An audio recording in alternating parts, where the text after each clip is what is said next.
But then he sees this widow, obviously a widow. How he knows she's a widow? I don't know. She's by herself. She's wearing black. She's wearing widow's weeds. What he sees is a woman who is dressed on the verge of being in rags.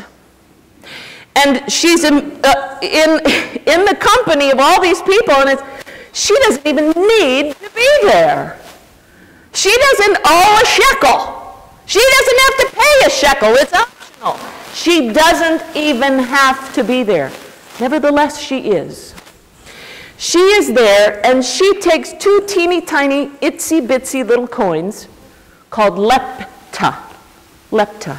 They are kind of equivalent to our pennies, or maybe even worse, equivalent to a farthing. Anybody remember the farthing? English farthing, which is a halfpence.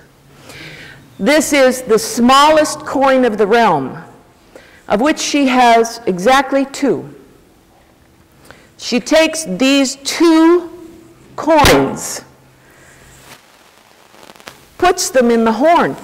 I don't know which horn she puts them in. I'm not sure if she's putting them in the leper's horn or the Nazarite's horn, or if she's putting them in the horn maybe to get the golden utensils, the golden horn, to buy the beautiful things for the altar. I don't know. But what she gives, it is hard to imagine for us. And when Jesus lifts her up, one wonders, there are interpreters who've said, well, he's criticizing the rich. No, he's not. He's not criticizing the rich. The people who are giving to the church, giving to the temple out of their abundance, that's great. They're giving out of lots that they have. That's not a criticism. And I don't know, there are those who say, well, he's being critical of the temple. Listen. The temple works very, very hard to make sure that the religion functions.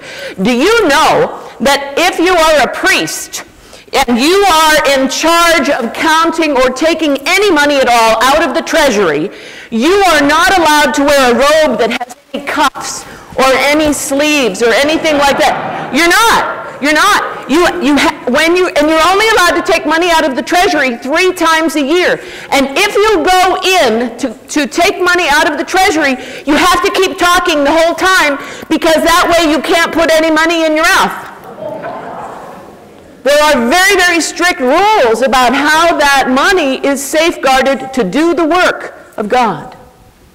So, if Jesus is being critical of the temple, I find it very, very interesting, because they are absolutely responsible, or try to be very responsible. The priests don't get to dip into the till. They don't even get paid. They're volunteers.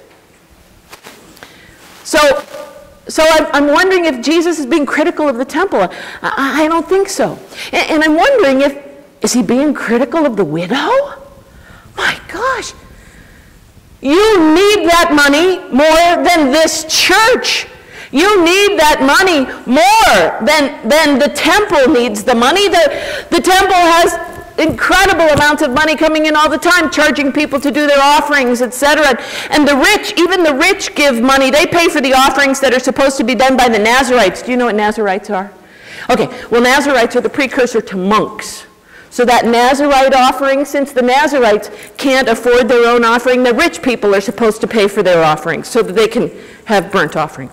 It's a business that runs itself very, very well, and they are very trustworthy and take care of the money.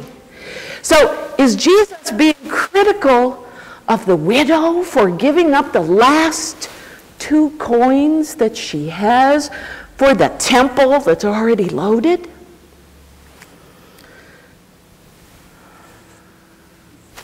What Jesus does for all of us in this story is he lifts up the image of this woman who has not just given money. She has not just given her 2 last coins. She's given her whole heart. She has given her trust over to the temple. She has given her trust that her coins will be used for the work of God, will be used to take care of someone.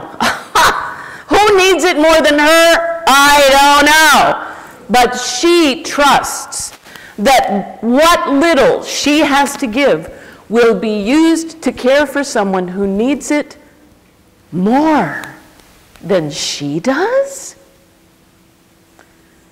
This is the example that Jesus lifts up to us.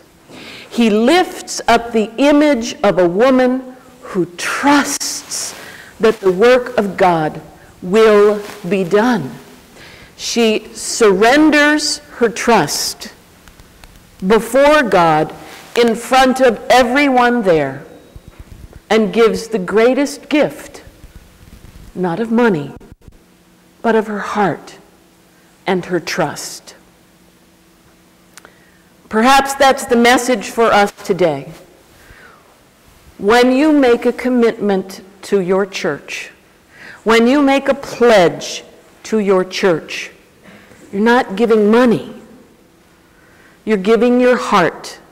You're giving your trust that what you give will be used to do the work of God. Amen.